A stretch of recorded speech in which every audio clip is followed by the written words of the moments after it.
እግዚአብሔር አንድ ልጁን ለአብርሃም ሰጥቶታል። እግዚአብሔር ውለታ የሚያስብ አምላክ ነው። ልጆቹንም በአምሳሉ ስለፈጠረን ውለታ እንድናስብ አድርጎ ነው የፈጠረን። ውለታን መርሳት ሰይጣናዊነት። ውለታን የሚረሳተው የዲያብሎስ ወገን ነው። ዲያብሎስ ያን ሁሉ ነገር ተሰጥቶት እንደው እኮ ይገርማል እኮ ያደረገለትን ራሱን እግዚአብሔርን እኔ እኮ እኩል ነኝ እያለ ስለ ራሱ በማሰብ የእግዚአብሔርን ቸርነት በብርሃን ሸልሞ ፈጥሮት ያንን ክዶ ከእግዚአብሔር ጋር እስከመተካከል ድረስ ደርሶ ነበር። እና ሰዎች ብዙ ጊዜ ውለታ እንዲረሱ የሚያደርጋቸው ለራሳቸው ክብር ከመጨነቃቸው የተነሳ ነው። ክፉ ቅናትና ምቀኝነት እንዲሁም ለራስ ክብር መጨነቅ ውለታ ቢስ ያደርጋል።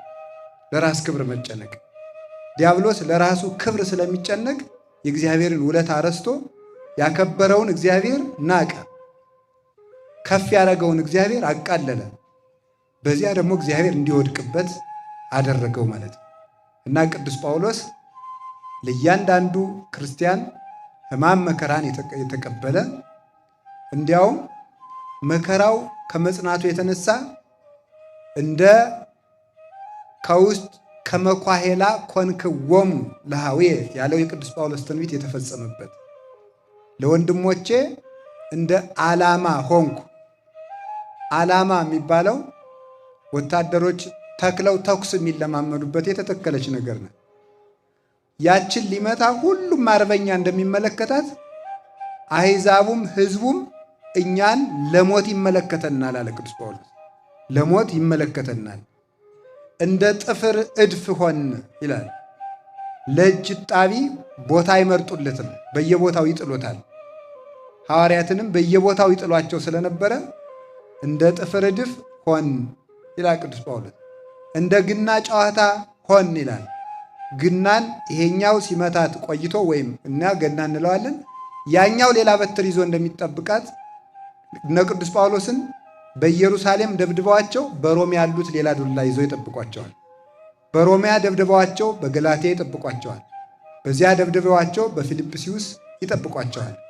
ይህንን ሁሉ መከራ ተቀብሎ ወንጌልን ያስተማረ ራሱን የካደ ሰውነቱ አልቆ ክርስቶስ በሱ ላይ እስኪያድር ድረስ ያስተማረ የነፍሱ ቅድስና ለስጋው የስጋው ቅድስና ለልብሱ ተርፎ ልብሱ ተቆርጦ ሂዶ ሙት ያነሳ የነበረ ነው ቅዱስ ጳውሎስ። ይሄ ምርጥ ዕቃ አባታችን ቅዱስ ጳውሎስ የቤተ ክርስቲያን ብርሃን 14 መልእክታትን ያስተማረ እስከ 3ኛው ሰማይ ድረስ የተነጠቀ ክርስቶስ ፍጹም ያደረስበት። እንደውም አንድ የቤተ ክርስቲያን አባት ሲናገር ጳውሎስ ማለት እስመ ዘይትናገር ቦቱ ክርስቶስ ይላል። ጳውሎስ ማለት ክርስቶስ የሚናገርበት ሰው ማለት ነው። በትክክል ልሳነ ክርስቶስ ማለት ነው። የክርስቶስ አንደበት ማለት ነው። ዲያብሎስ የሚናገርባቸው ሰዎች አሉ፣ እግዚአብሔር የሚናገርባቸው ሰዎች አሉ። ዲያድርስ የሚባል መናፍቅ አለ። ክፋት ሁሉ ከሱ የሚገኝ ማለት ነው። እሱም ምን ብሎታል ቅዱስ ቄርሎስ? እስመ ጎስአ ቦቱ ዲያብሎስ አቡሁ ይላል። አባቱ ዲያብሎስ እፍ ያለበት ሰው ክርስቶስ እፍ ያለበት ሰው የክርስቶስና የክርስቶስ የሆኑትን ሁሉ ክብር እንደሚናገረው ዲያብሎስ እፍ ያለበት ሰው ደግሞ ክርስቶስንም የክርስቶስንም ወገኖች ሁሉ በማቃለል ዕድሜውን ይጨርሳል። እንደዚህ ነው ማለት ነው። የክደት አረቂ ያሰከረው ሰው ክፉ ነው ይላል ቅዱስ ቄርሎስ። አረቂ ካሰከረው ክደት ያሰከረው ይበልጣል። አረቂ ያሰከረው ሰው በእንቅልፍ ይለቀዋል፣ ግን እንዳትጠጡ በእንቅልፍ ይለቀዋል። ክደት ያሰከረው ሰው ግን ተኝቶም ይክዳል፣ እየበላም ይክዳል፣ እየሰጡትም ይክዳል። ምንም ሊመልሰው አይችልም፣ አይምሮው ታውሯልና። እና ቅዱስ ጳውሎስ ግን እግዚአብሔር የሚናገርበት ልሳኑ ያማረ ምርጥ ዕቃ የሚያሰኘው በዚህ ዓለም ጥሩ ዕቃ ተብለው የተጠሩት 3 ሰዎች ናቸው፣ ብዙ የሉ። ምርጥ ዕቃ ተብለው የተጠሩት አንደኛዋ ድንግል ማርያም ናት። እግዚአብሔርን የያዘች ዕቃ፣ ምርጥ ዕቃ፣ ለእግዚአብሔር የበቃች ዕቃ፣ አደራ የምታወጣ ማይምንት ለዘኢያገምርዎ ሰማያት ወምድር ይላታል ቅዱስ ኤፍሬም። ቅዱስ ኤፍሬም ሰማይና ምድር የማይችሉትን አምላክ ለመወሰን የታመነች ሔዋን የበለስ አደራ እንኳን ለመወሰን አልቻላት ብሎ ነበር እናታችን። ድንግል ማርያም ግን አምላክን ባደርነት ተው ለመወሰን የታመነች። ሰው እኮ ለልጅ እናትነት አልታመን ብሏል። ድንግል ማርያም ለአምላክ እናትነት የታመነች ናት።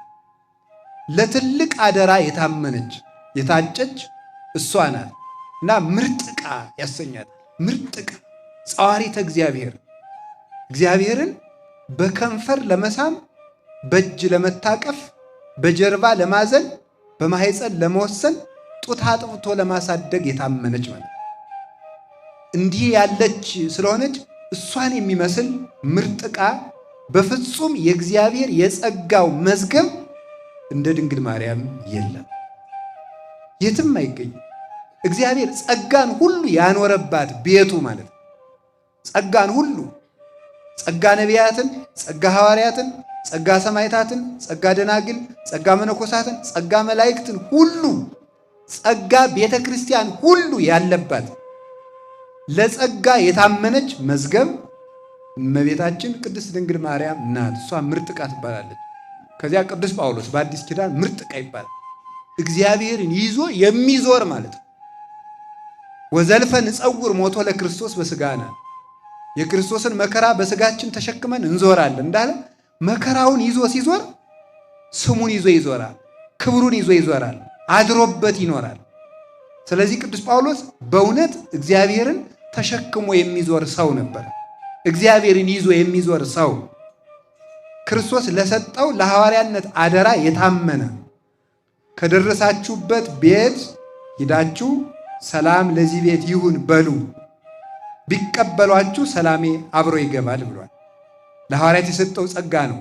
ይህ ለሁሉም ሰው የሚሰጥ አይደለም። በእውነቱ መኑ ሙስቴትክሙ በተክዞ ዘይክል ወስቆ ሀደመተ በዲበ ቆሙ ከእናንተ መካከል በቁመቱ ላይ ተጨንቆ አንድ ክንድ መጨመር የሚቻለው አለን ይላል። የለም።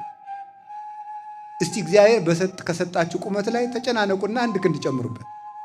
ይቻላል? እስኪ እንደው የኔ ጆሮ ጠበብ ያለች ናት ብላችሁ ትንሽ ሴንቲሜትር ጨምሩበት። ይቻላል? አሁን ግን በሰርጀሪ ሳይቻል አይቀርም።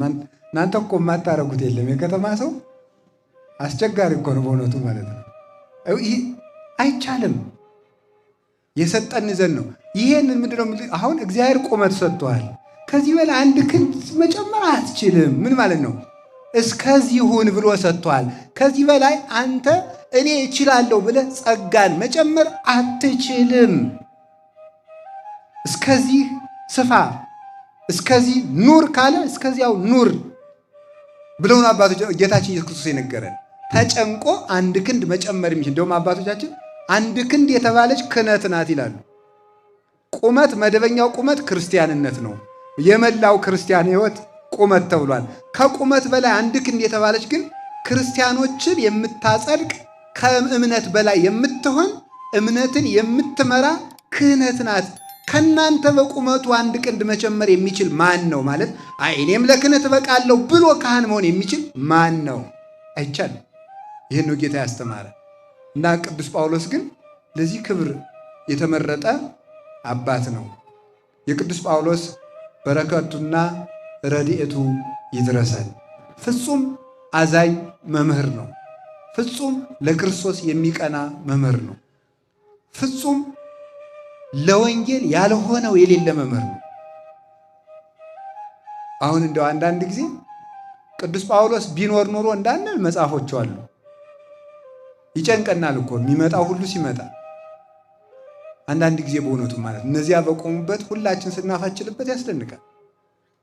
ፍጹም አዝኖ የሚያስተምር ነው እንጂ በሕግ የሚያስተምር ሰው አልነበረም። ቅዱስ ጳውሎስ ራርቶ የሚያስተምር በእስራኤል በጣም ቅዱስ ጳውሎስ ከሚያስደንቀኝ አንዱ በእስራኤል ባህል ሰው ሲታመም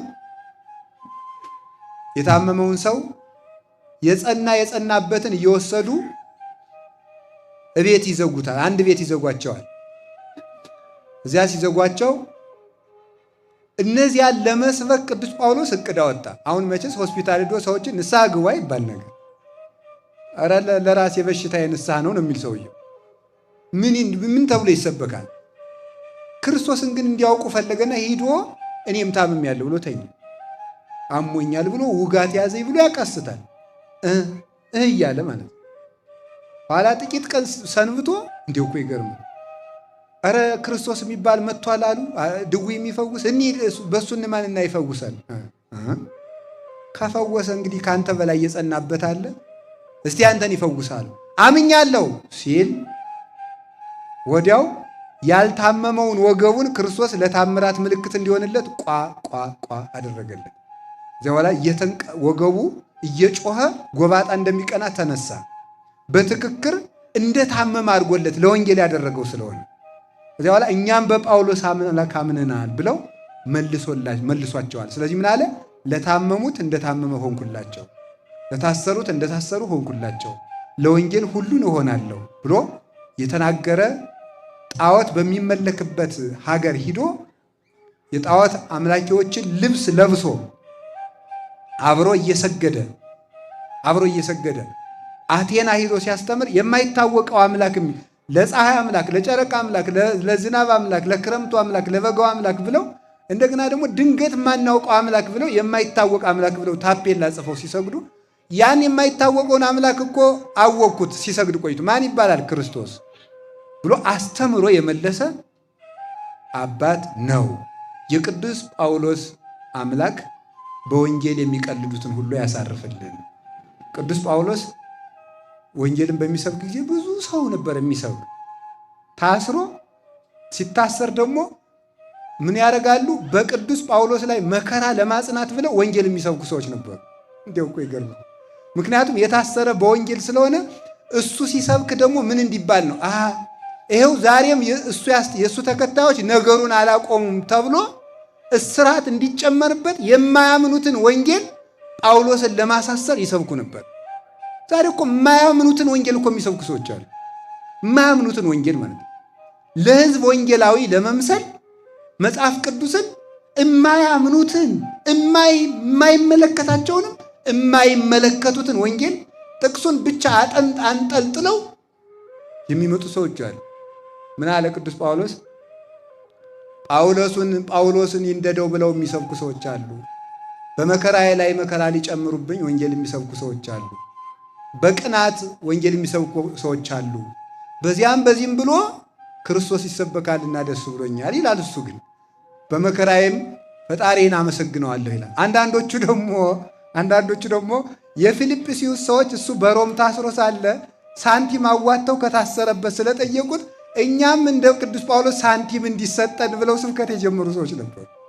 እነዚህ ሁሉ ማለት ወንጌልን መባያ ሕግ አደረጋችኋት ያላቸው ለዚህ ነው። መባያ ሕግ በስብከት ማባበል አልመጣንባችሁም ይላቸዋል ቅዱስ ጳውሎስ። በስብከት ማባበል አልመጣናችሁም። በስብከት ማባበል ማለት ለሕዝብ የማይጨበጥ ተስፋ እየሰጡ ሕዝብን ከተስፋ የሚያወጡ ሰዎች ናቸው።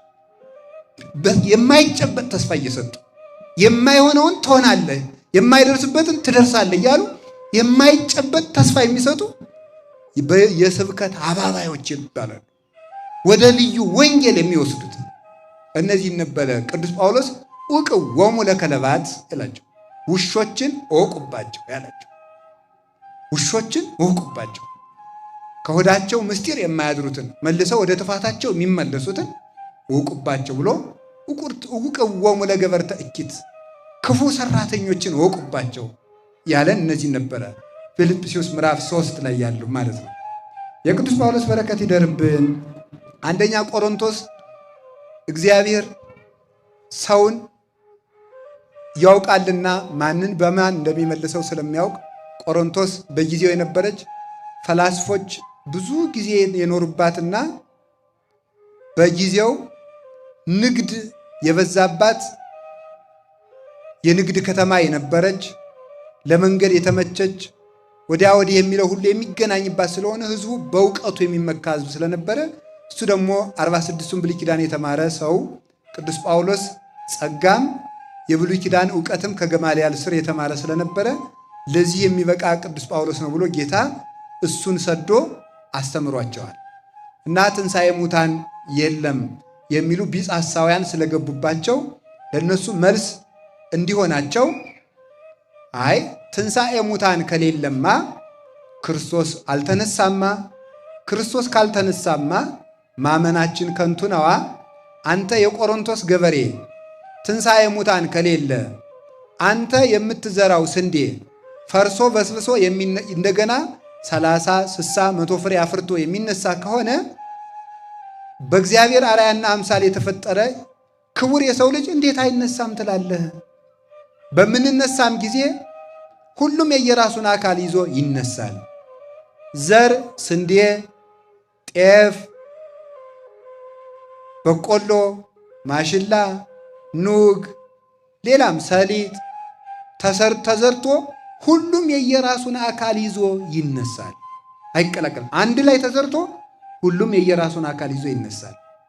በአንድ መሬት ተቀብረን ሁላችንም ሳንቀላቀል በእግዚአብሔር ጥበብ አውሬ ቢበላን ውሃ ቢወስደን በረሃ ላይ አውሬ በልቶን ብንቀር አሞራ ስጋችን ፍቆት አጥንታችን ተከስክሶ በየቦታው ተበትኖ ሌላው ቀርቶ አጥንታችን ተቃጥሎ አመድ ሁነን ብንዘራ እንኳን እግዚአብሔር አካላችን በአካል በአምትንት ባይጽምት በአስራው በጅማት አጽንቶ እንደገና ሰብስቦ ሰው ያደርገናል። መጀመሪያም ካፈር ነው የፈጠረን፣ ኋላም ደግሞ አፈር የሆነውን ሰው ያደርገናል።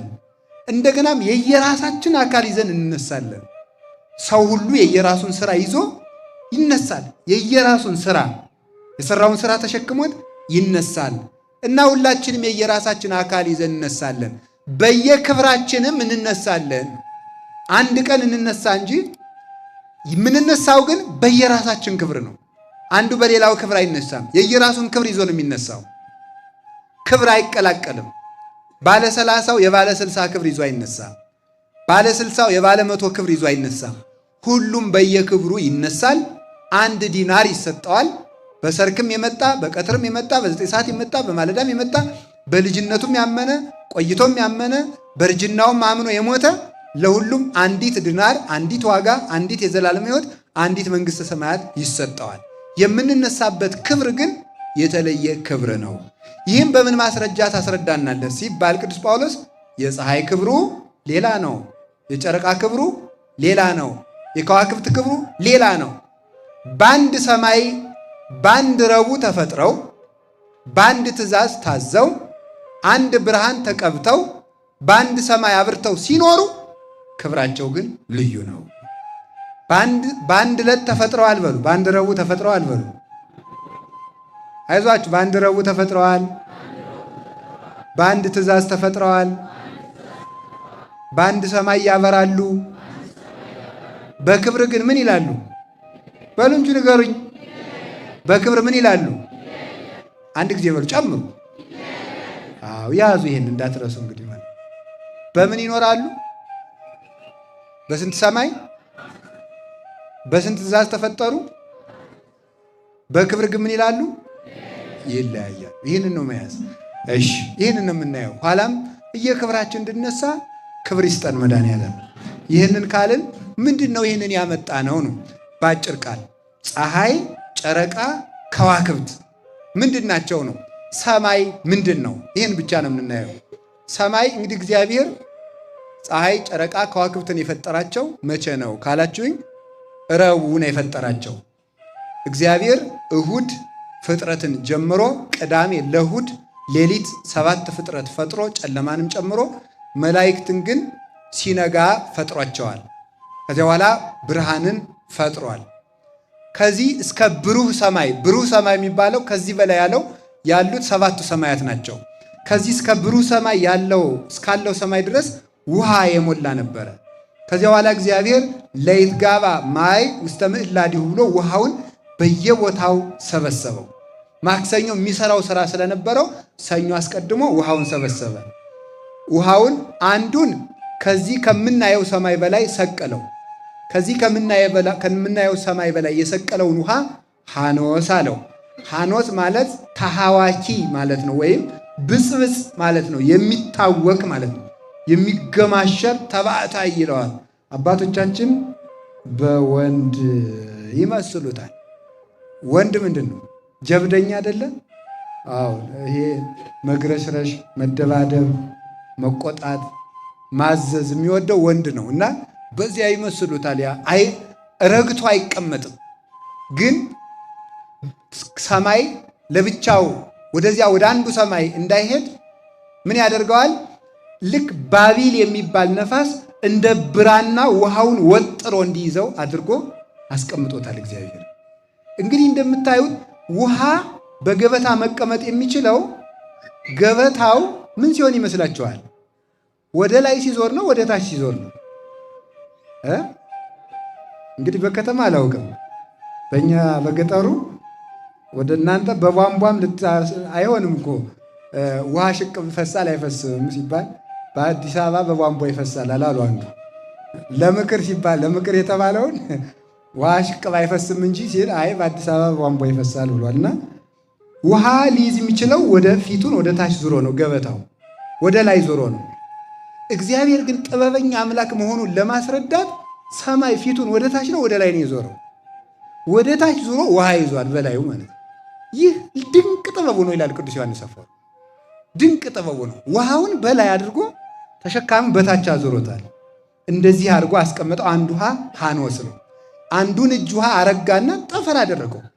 እግዚአብሔር ቻል ካለው የማይችል የለም። አርግቶ እንደ ከድንጋይ ይልቅ አጠንክሮ ይሄ የምናየው ሰማይ ውሃ ነው፣ ከውሃ የፈጠረው ነው። ውሃ ነው ግን ደረቅ ነው። ውሃውን ምን አድርጎታል? ከድንጋይ ከአጥንት አጠንክሮታል። በዚህ ይሄን ለምንድን ነው የፈጠረው? ያኛው ሐኖስ እንዳይንጠበጠብ ነው። ያንን ውሃ ፍጥረት እንኳን ፈሶበት አንድ ጊዜ ቢያየው በድንጋጤ ብቻ ይሞታል፣ በመደንገጥ ብቻ። እንደገና ደግሞ የፀሐይ ከፍተኛው የሙቀት ክፍሏ ወደ ላይ ስለሚላክ ጠፈርን እንዳትቀደው በላይ ውሃ ጥዶበታል። እንደ ድስት ማለት ድስት ባዶውን ቢጣድ እንደሚሰበረው ማለት። እግዚአብሔር ቸር ስለሆነ ወደ ምድር የሚላከው የፀሐይ ብርሃን በጣም ጥቂቱ ነው የሚላከው። እናንተ ምድር የምትሉት ኦዞን የምትሉት፣ እኛ ደግሞ ምዕዛረ ፀሐይ የምንለው የፀሐይ ወንፊት ማለት ነው። ፀሐይ ብርሃኗ ተመጥኖ የሚወርድበት ነው። ያንን የሚከፍትና የሚዘጋ መልአክ አለ። አሁን ስንት ወንፊቶች ቢከፈቱ መጠነኛ ብርሃን ያስፈልጋል። ማለዳ ስንት ይከፈት፣ 6 ሰዓት ስንት ይከፈት የሚለውን የሚመጥን መልአክ አለ። ከፍተኛውን ግን ወደ ጠፈር ይልከዋል። እንዳትሰብረው ደግሞ በላይ ሐኖስን ጥዶበታል። ፈሶ እንዳያጠፋን ደግሞ ይህንን ጠፈር ጋርዷል። ከዚያ በኋላ እግዚአብሔር ምን አደረገ? ሰኞ ምድር ውሃ ረግቶባት ስለነበረ ውሃውን ሰበሰበለን። አንዱን ከምድር በታች አደረገው። አሁን አንዲት ጠጠር ወደ ውሃ ስንወረውር ትሰጥማለች። ግን ይህ ሁሉ ዓለም የተኛው ግን ከውሃ ላይ ነው። ለምን እንደማንሰጥም እግዚአብሔር ብቻ ነው የሚያውቀው። ዘአጽንዐ ለምን ዲበ ማይ፣ ምድርን በውሃ ላይ ያጸና ይላል ቅዱስ ዳዊት። ምድርን በውሃ ላይ ያጸና እግዚአብሔር ለማይችል ነገር የሚቻል ነገር እንደሚሰጠው ውሃ ምድርን ከነጓዟ ተሸክሞ በመኖሩ ይታወቃል።